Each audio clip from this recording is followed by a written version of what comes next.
दोस्तों, आज हम आपको संसार के एक ऐसे अद्भुत शिव मंदिर के बारे में बताएंगे जिसकी स्थापना वेदों के निर्माण के पहले की गई थी। आपको जानकर यह हैरानी होगी कि इस मंदिर का शिवलिंग पारस पत्थर के समान है जो लोहे को भी सोना बना सकता है। ये मंदिर और यहाँ स्थापित शिवलिंग इतना रहस्यमय है जिसके बारे में सुनकर आप आश्चर्यचकित हो जाएंगे। तो चलिए इस वीडियो की शुरुआत कर लेते हैं। नेपाल का पशुपतिनाथ मंदिर, जिसके विषय में ये माना जाता है कि आज भी इसमें भगवान शिव की मौजूदगी है।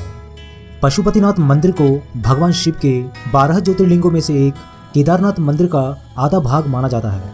पशुपतिनाथ मंदिर नेपाल की राजधानी काठमांडू से करीबन 3.1 किलोमीटर उत्तर पश्चिम देवपाटन गांव में बागमती नदी के तट पर स्थित है।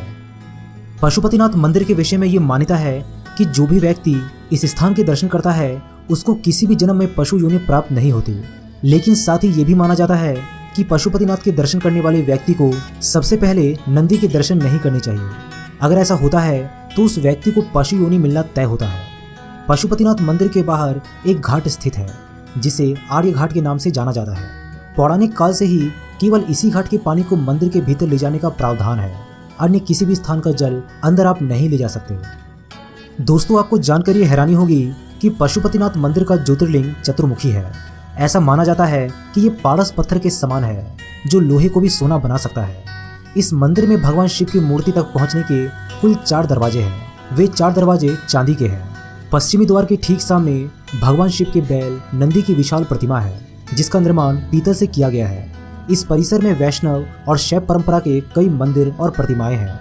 नेपाल के पशुपतिनाथ मंदिर को कुछ मायने में तमाम मंदिरों में सबसे प्रमुख माना जाता है। पशुपतिनाथ दरअसल 4 चेहरों वाला लिंग है। पूर्व दिशा की ओर वाले मुख को तत्वपुरुष, पश्चिम की ओर मुख वाले को सत्यज्योति, उत्तर दिशा की ओर देख रहा मुख वामदेव और दक्षिण दिशा वाले मुख को अघोरा कहते हैं। ये चारों चेहरे तंत्र विद्या के 4 बुनियादी सिद्धांत हैं। कुछ लोग ये भी मानते हैं कि चारों वेदों के बुनियादी सिद्धांत भी यहीं से निकले थे। माना जाता है कि यह लिंग वेद लिखे जाने के पहले ही स्थापित हो गया था। दोस्तों, पशुपतिनाथ मंदिर से जुड़ी पौराणिक मान्यताएं भी है जिसके अनुसार कुरुक्षेत्र की लड़ाई के बाद अपने ही बंधुओं की हत्या करने की वजह से पांडव बेहद दुखी थे। उन्होंने अपने भाइयों और सगे संबंधियों को मारा था। इसे गोत्रवध भी कहते हैं। उनको अपने करने का पछतावा था और वे खुद को बहुत अपराधी महसूस कर रहे थे। खुद को इस दोष से मुक्त कराने के लिए वे भगवान शिव की खोज में निकल पड़े। लेकिन भगवान शिव नहीं चाहते थे कि जो जघन्य कांड उन्होंने किया है उनसे उनको इतनी आसानी से मुक्ति दे दी जाए। लेकिन पांडवों को अपने पास देखकर उन्होंने एक बैल का रूप धारण कर लिया और वहां से भागने की कोशिश करने लगे। लेकिन पांडवों को उनके भेद का पता चल गया और वे उनका पीछा करके उनको पकड़ने की कोशिश में लग गए। इस भागादौड़ी के दौरान शिव जमीन में लुप्त हो गए और जब वह पुनः अवतरित हुए तो उनके शरीर के टुकड़े अलग अलग जगहों पर बिखर गए। नेपाल के पशुपतिनाथ में उनका मस्तक गिरा था और तभी से इस मंदिर को तमाम मंदिरों में सबसे खास माना जाने लगा। केदारनाथ में बैल का कुबर गिरा था। बैल के आगे की 2 टांगे तुंगनाथ में गिरी। ये जगह केदार के रास्ते में ही पड़ता है। बैल का नाभि वाला हिस्सा हिमालय के भारतीय इलाके में गिरा। इस जगह को मध्य महेश्वर कहा जाता है। ये एक बहुत ही शक्तिशाली मणिपूरक लिंग है। बैल के सिंग जहाँ गिरे उस जगह को कल्पनाथ कहते हैं। इस तरह उनके शरीर के अलग अलग टुकड़े अलग अलग जगहों पर मिले। उनके शरीर के टुकड़ों के इस तरह बिखरने का वर्णन कहीं न कहीं 7 चक्रों से जुड़ा हुआ है। पशुपतिनाथ 2 शरीरों का सिर है।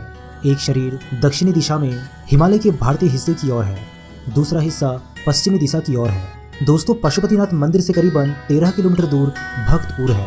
यहाँ अवशेषों से आपको जानने को मिलेगा कि कभी पूर्वी संस्कृति कैसी होती थी। भक्तपुर एक ऐसा शहर है जिसे इस तरह से तैयार किया गया था कि यहाँ आने वाले को हर कदम पर ईश्वरीय शक्ति का आभास हो। भक्तपुर का मतलब ही यही है। तभी तो यहाँ पर हर पड़ाव पर वास्तव में एक मंदिर है। यहाँ पानी पीने की जगह भी एक मंदिर है, साफ सफाई की जगह भी एक मंदिर है और यहाँ तक कि बातें करने की जगह भी एक मंदिर ही है।